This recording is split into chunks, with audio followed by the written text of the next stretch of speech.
Jemaat yang dikasihi oleh Tuhan Yesus dimanapun Anda berada, Anda yang bisa menyaksikan video ini, kami mohon untuk konsentrasi sebentar. Kita akan berdoa sebelum membaca dan mendengarkan firman Tuhan lebih lanjut. Mari kita berdoa. Tuhan, mampukanlah kami Bapa untuk mendengarkan firman-Mu dengan baik dan benar. Tolonglah kami ya Allah Roh Kudus, agar kami semua yang menyaksikan video ini dan mendengar suara-Mu dapat mendengar dengan baik, memahami, dan lebih daripada itu juga mentaati dalam hidup kami. Karena itu terlebih dahulu kami mohon ampun atas segala dosa dan kesalahan kami. Kami mohon Tuhan sucikan hati, pikiran, roh, jiwa, dan akal kami agar kami berlayak untuk menerima firman-Mu ini, mampu mengerti kehendak-Mu dan mampu mentaatinya. Sekali lagi tolonglah kami ya Allah Roh Kudus. Dalam nama Tuhan Yesus. Amin. Jemaat yang dikasihi oleh Tuhan Yesus, tema yang saya berikan pada pagi hari ini adalah kemerdekaan yang sejati. Dan untuk mendukung tema ini saya mengambil dari surat Paulus kepada jemaat di Roma.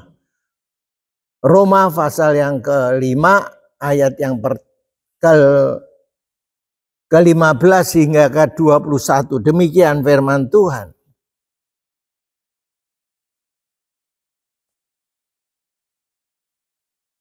Jadi bagaimanakah? Apakah kita akan berbuat dosa karena kita tidak ada di bawah hukum Taurat? Tetapi di bawah kasih karunia, sekali-kali tidak. Apakah kamu tidak tahu bahwa apabila kamu menyerahkan dirimu kepada seseorang sebagai hamba untuk mentaatinya, kamu adalah hamba orang itu yang harus kamu taati, baik dalam dosa yang memimpin kepada kematian maupun dalam ketaatan yang memimpin kamu kepada kebenaran. Tetapi syukurlah kepada Allah. Dahulu memang kamu adalah hamba dosa, tetapi sekarang kamu dengan segenap hati telah mentaati pengajaran yang telah diteruskan kepadamu. Kamu telah dimerdekakan dari dosa dan menjadi hamba kebenaran.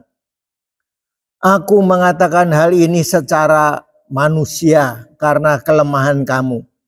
Sebab sama seperti kamu telah menyerahkan anggota-anggota tubuhmu menjadi hamba kecemaran dan kedurhakaan yang membawa kamu kepada kedurhakaan, demikian hal kamu sekarang harus menyerahkan anggota-anggota tubuhmu menjadi hamba kebenaran yang membawa kamu kepada pengudusan. Sebab waktu kamu masih menjadi hamba dosa, kamu bebas dari kebenaran.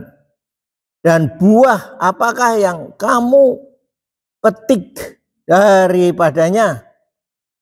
Semuanya itu menyebabkan kamu merasa malu sekarang. Karena kesudahan semuanya itu ialah kematian. Tetapi sekarang setelah kamu dimerdekakan dari dosa dan setelah kamu menjadi hamba Allah, kamu beroleh buah yang membawa kamu kepada pengudusan. Dan sebagai kesudahannya ialah hidup yang kekal. Sebab upah dosa ialah maut, tetapi karunia Allah ialah hidup yang kekal dalam Kristus Yesus Tuhan kita. Bulan Agustus memiliki makna yang penting bagi bangsa Indonesia. Bahkan bisa disebut sebagai yang terpenting dibandingkan dengan bulan-bulan yang lain dalam skala nasional. Disebut sebagai bulan kemerdekaan karena pada bulan inilah 79 tahun yang lalu, tepatnya 17 Agustus 1945, diproklamirkan kemerdekaan Indonesia setelah di bawah penjajahan bangsa Belanda selama kira-kira 350 tahun. Bung Karno dan Bung Hatta yang mewakili bangsa Indonesia memproklamirkan ke seluruh dunia. Saya lahir 2 tahun sebelumnya, jadi tak bisa ingat. Tetapi peristiwa-peristiwa pasca proklamasi itu yang sempat saya masih ingat sampai sekarang. Semangat perjuangan yang sempat digelurakan oleh Bung Karno melalui slogan-slogan yang dia sampaikan, antara lain merdeka atau mati. Sekali merdeka tetap merdeka. Serta kemerdekaan adalah jembatan emas menuju kepada masyarakat yang adil, makmur, dan sejahtera. Dengan semangat inilah, semangat yang menyala-nyala pada para pejuang kemerdekaan. Mereka bertempur melawan penjajah pada waktu itu mati-matian. Sehingga banyak diantaranya yang harus meninggal karena hanya bersenjatakan sebagian besar bambu runcing. Karena itu tidak sedikit yang mati ditembus peluru atau ledakan granat. Nah, perjuangan Tuhan Yesus untuk memerdekakan umat manusia seluruh dunia yang sedang dijajah oleh dosa. Perjuangan ini jauh lebih hebat dan dahsyat.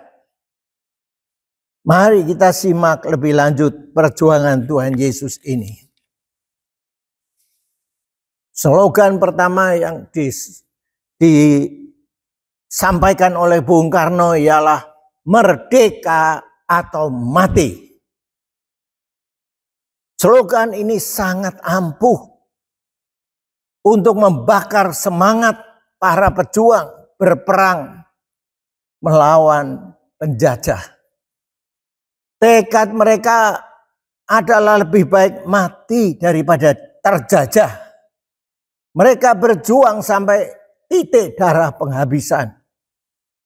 Lihatlah taman-taman pahlawan yang ada di banyak tempat, di banyak kota, dipenuhi oleh makam para pejuang-pejuang kemerdekaan ini. Yang berjuang demi kemerdekaan seluruh bangsa. Ini berbeda dengan apa yang dilakukan oleh Tuhan Allah.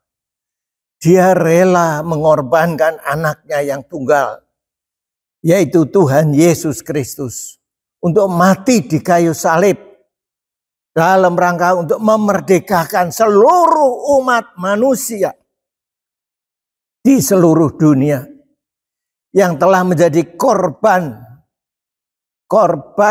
penjajahan oleh dosa. Ketika Tuhan Yesus baru mulai pelayanannya di depan umum, Yohanes Pembaptis yang melihatnya dengan hikmat Roh Kudus, dia berkata, "Lihatlah anak domba Allah yang menghapus dosa dunia." Yohanes 1 ayat 29. Hal ini diiyakan oleh Tuhan Yesus sendiri ketika dia berkata, karena anak manusia juga datang bukan untuk dilayani, melainkan untuk melayani dan untuk memberikan nyawanya menjadi tebusan banyak orang. Markus 10 ayat 45. Jadi kita lihat di sini perbedaan kemerdekaan secara politik dan kemerdekaan secara rohani. Yang pada zaman Tuhan Yesus disalah mengerti oleh bangsa Israel, termasuk para pemimpin-pemimpinnya. Mereka menyangka bahwa Tuhan Yesus Sang Mesias itu datang untuk membebaskan mereka dari penjajahan bangsa Romawi. Tetapi sebenarnya Tuhan Yesus datang justru untuk membebaskan manusia dari penjajahan dosa.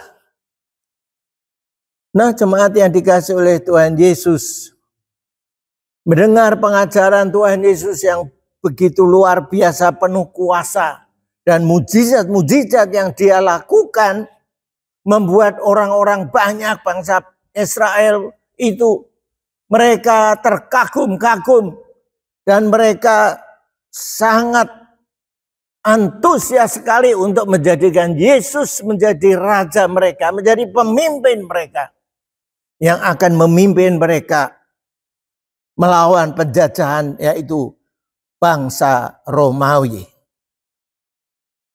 Tetapi mereka begitu kecewa karena apa yang dipikirkan, apa yang diharapkan atas diri Tuhan Yesus itu ketika Tuhan Yesus pada minggu terakhir masuk ke kota Yerusalem, bukannya menunggang kuda dengan gagah berani, tetapi justru menunggang keledai.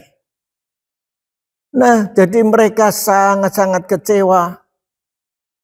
Lebih-lebih kemudian dia ditangkap oleh pemimpin-pemimpin Yahudi, orang-orang Farisi dan ahli Taurat.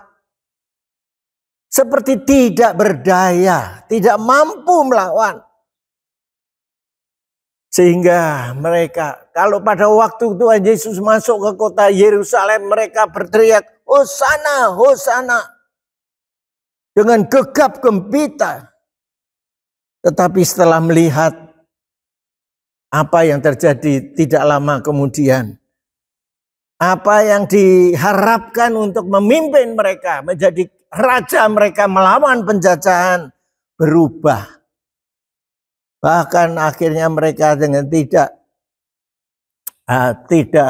antusias lagi ketika melihat Yesus di hadapan pengadilan. Mereka dengan keras berteriak, salibkan dia, salibkan dia. Baru beberapa saat saja mereka memuji-muji dan kemudian sekarang mereka berbalik arah. Mengapa itu terjadi? Karena mereka tidak menyadari apa sebenarnya tujuan Tuhan Yesus datang ke dunia ini. Nah, saudara-saudara yang dikasih oleh Tuhan Yesus, Tuhan Yesus kemudian kita tahu diadili dengan semena-mena, dituduh macam-macam, dengan macam-macam fitnah. Dan mereka benar-benar tidak mengharapkan lagi akan Yesus untuk menjadi raja mereka. Mereka rela untuk Yesus dihukum mati dengan disalibkan. Saudara-saudara jemaat yang dikasih oleh Tuhan Yesus, seperti saya katakan tadi, mereka benar-benar salah paham dan tidak mengerti tujuan Tuhan Yesus datang ke dunia ini sebenarnya. Mereka hanya ikut-ikutan saja, seperti kata pepatah, rubuh-rubuh gedang, anut gubyok orang ngerti rembug. Itulah keadaan mereka waktu itu. Ikut-ikutan saja. Padahal kedatangan Tuhan Yesus justru untuk memberikan kemerdekaan. Kemerdekaan yang total. Kemerdekaan yang sebenarnya, yang sejati. Yang bersifat kekal. Bukan kemerdekaan yang bersifat politik yang semu sementara, palsu. Dan bersifat jasmania saja, yang justru kemerdekaan itu membawa pada kerusakan dan kebinasaan total. Jadi benarlah kata-kata ini. Dunia menawarkan kebebasan yang mengikat. Sebaliknya Tuhan Yesus menawarkan ikatan yang membebaskan. Mana yang Anda pilih? Nah, setelah Jepang kalah perang melawan sekutu dalam Perang Dunia Kedua, dan kemudian Bung Karno dan Bung Hatta memproklamirkan kemerdekaan Indonesia pada tanggal 17 Agustus 1945. Tak lama kemudian tentara Belanda masuk lagi. Mereka tak mau mengakui kemerdekaan Indonesia. Mereka mau menguasai kembali, menjajah kembali Indonesia. Nah, mereka membonceng tentara sekutu masuk kembali ke Indonesia. Akibatnya maka pertempuran terjadi di mana-mana antara pejuang-pejuang kemerdekaan Indonesia, di mana Bung Karno sebagai proklamator pada waktu itu memberikan slogan yang lain, sekali merdeka tetap merdeka. Itulah yang kemudian membakar semangat para pejuang di mana-mana. Walaupun mereka bertempur dengan senjata seadanya, paling banyak adalah dengan bambu runcing. Bung Karno pun terus memberi semangat kepada para pejuang Indonesia dengan slogan tadi, sekali merdeka tetap merdeka. Nah, saudara-saudara yang dikasih oleh Tuhan Yesus, karena keterbatasan mereka, keterbatasan senjata mereka, tapi dengan semangat api yang tak kunjung padam, walaupun tentu saja korban berjatuhan banyak sekali. Akhirnya persekutuan atau persatuan bangsa-bangsa turun tangan dan mengadakan konferensi meja bundar di Den Haag, Belanda. Hasilnya 29 Desember 1949, Belanda dengan resmi mengakui kemerdekaan Indonesia dan harus angkat kaki dari Indonesia. Maka Indonesia sebagai negara yang benar-benar merdeka secara utuh. Itulah pula yang dilakukan Tuhan Yesus, yang membebaskan manusia dari belenggu dan dari penjajahan dosa secara total dan nyata. Seperti kata Tuhan Yesus dalam nats pembimbing Yohanes 8 ayat yang ke-36. Yohanes 8 ayat 36 dikatakan demikian. Jadi apabila anak itu memerdekakan kamu, kamu pun benar-benar merdeka. Jadi kalau anak atau Tuhan Yesus memerdekakan kamu, kamu baru benar-benar merdeka. Paulus kepada jemaat Galatia bersurat menekankan hal yang sama. Dalam Galatia pasal yang kelima, ayat yang pertama dikatakan demikian. Galatia 5 ayat yang pertama. Supaya kita sungguh-sungguh merdeka. Kristus telah memerdekakan kita.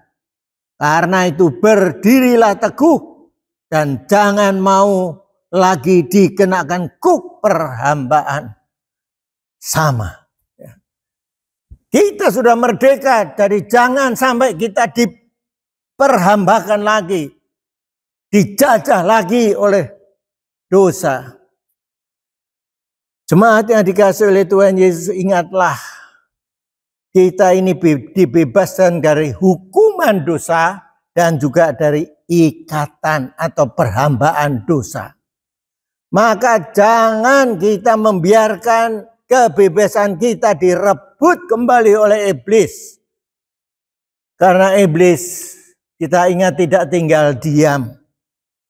Ketika dia gagal mencobai Tuhan Yesus, dikatakan iblis menyingkir, tapi mencari jalan, mencari kesempatan yang baik untuk menjatuhkan Tuhan Yesus kembali. Kalau Tuhan Yesus saja dicobai oleh iblis bukan hanya sekali, 2 kali, apakah lagi saudara dan saya? Kita adalah pengikut-pengikut Kristus. Iblis juga tidak rela bahwa banyak orang akan ikut Yesus, percaya kepada Yesus, dan menjadi pengikut Yesus. Maka iblis tidak tinggal diam, berusaha terus untuk mencobai dan menggodai dengan tujuan menjatuhkan kita lagi. Nah, saudara-saudara yang dikasihi oleh Tuhan Yesus, marilah kita mawas diri. Kita juga harus berjaga-jaga di dalam menghadapi godaan dan cobaan iblis ini yang berusaha untuk menjatuhkan kita. Dan Paulus memberi saran kepada jemaat di Efesus untuk menahan diri, untuk jangan dipengaruhi lagi oleh tipu daya iblis. Maka dia berkata, karena itu pakailah segenap senjata Allah. Pakailah segenap senjata Allah.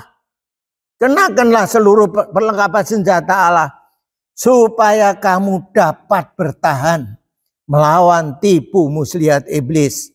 Efesus 6 ayat 11.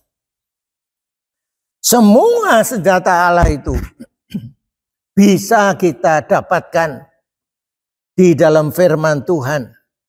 Seperti kata Tuhan Yesus di dalam Yohanes pasal yang ke-8 ayat yang ke-32. Yohanes pasal 8 ayat yang ke-32 dikatakan demikian. Dan kamu akan mengetahui kebenaran, dan kebenaran itu akan memerdekakan kamu. Kebenaran firman Tuhan itulah yang akan menjadi senjata kita untuk kita tetap bisa dalam keadaan merdeka dan tidak dikalahkan oleh tipu muslihat iblis kembali.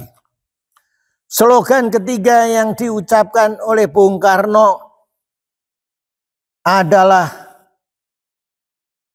kemerdekaan adalah jembatan emas yang menuju kepada masyarakat yang adil, makmur, dan sejahtera. Jadi kemerdekaan bagi bangsa akan menjadi sarana yang baik untuk negara itu dapat mencapai masyarakat adil, makmur, dan sejahtera. Ini semua berhubungan dengan kehidupan duniawi yang bersifat fana, semu, dan sementara. Faktanya kita lihat setelah 79 tahun merdeka, apa yang kita harapkan, apa yang bangsa dan negara ini harapkan untuk menjadi masyarakat adil, makmur, dan sejahtera, sepertinya belum tercapai. Bahkan kelihatannya semakin jauh. Nah, saudara-saudara yang dikasihi oleh Tuhan Yesus, bandingkanlah dengan apa yang Tuhan Yesus janjikan. Di dalam Yohanes pasal 10 ayat yang ke-10 dikatakan, aku datang untuk memberikan hidup, bahkan hidup yang berkelimpahan. Hidup di sini tidak hanya hidup nanti yang akan datang, tetapi adalah hidup sementara kita di dunia ini, termasuk kebutuhan jasmani, kebutuhan fisik. Demikian juga di dalam Yohanes pasal 14 ayat 27 dikatakan bahwa Tuhan Yesus menyediakan damai dan sejahtera. Yohanes pasal 14 ayat 27. Yohanes pasal 14 ayat 27 dikatakan,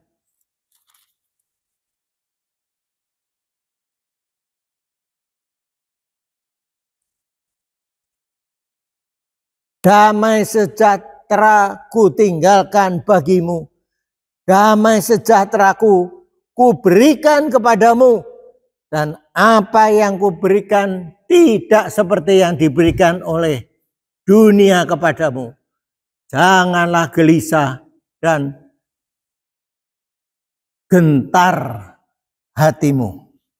Nah, jadi di sini dikatakan bahwa damai sejahtera yang Tuhan Yesus sediakan bagi umatnya, bagi orang-orang yang sudah dimerdekakan, itu bersifat kekal, tidak conditional, bersyarat, tidak, tapi unconditional, tanpa syarat. Jadi janji siapa yang kita mau percayai?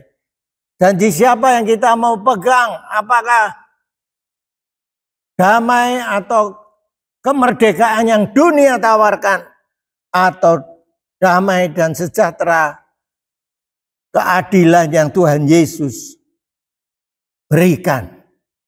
Jemaat GKMI Kelise yang dikasih oleh Tuhan Yesus, kemerdekaan yang dianugerahkan kepada setiap orang percaya mengakibatkan 3 hal. Pertama, bebas dari hukuman dosa, yaitu api neraka. Kedua adalah kebebasan dari perhambaan atau ikatan dosa. Dan ini merupakan satu proses tentunya. Karena di dalam 2 Korintus 5 ayat 17, Paulus berkata bahwa siapa yang di dalam Kristus, ia adalah kejadian yang baru. Yang lama sudah berlalu, yang baru sedang datang. Kata sedang datang di sini adalah merupakan satu proses. Dan yang ketiga adalah kemerdekaan yang Tuhan Yesus karuniakan, merupakan sarana dan kesempatan bagi kita untuk menikmati hidup yang makmur, adil, sejahtera sementara kita hidup dalam dunia ini. Amin.